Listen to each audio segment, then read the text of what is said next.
Düşünürdüm ki,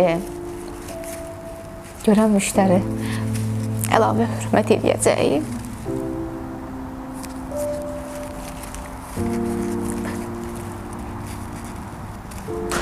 Mən işə yemək apara bilmirdim.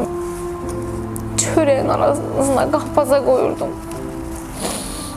Mənə sual verirdilər ki, iş yoldaşlarım, Asiye, dönər alıb yeyirsən?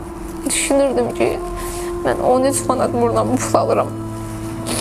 Mən onun 3 manatını özüm üçün xərcləsəm, yol pulu, dönər alıb yesəm, bəs mən evə nə aparacam? Elə gün olurdu ki, ac qalırdım. Deyirdim ki, mənim aclığım yoxdur, yalanla deyirdim. Mənim anam rəhmətə gedib, bugünkü gün nəyim varsa, bir tek onu görmək üçün hamısını verərəm.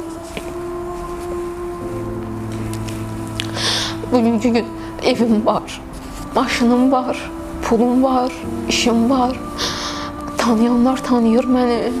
Mən bu pilləyə necə gəlmişəm, əziyyət çəkdiyimi, mənim, yəni onu ətrafım bilir ki, mən necə əziyyət çəkmişəm. Mən yoxsuz qalıb, səhər tezdən saat 5-də evə gəlmişəm. 2 saat ərzində iş görmüşəm, evdə uşaqların dağıtdığını yığışdırmışam. Saat 8-də mən sifarişə getmişəm.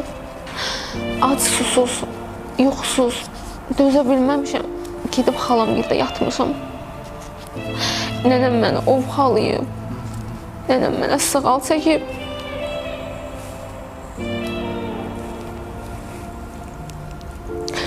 Çox əziyyətlər çəkmişəm bu yerə gəlmək üçün.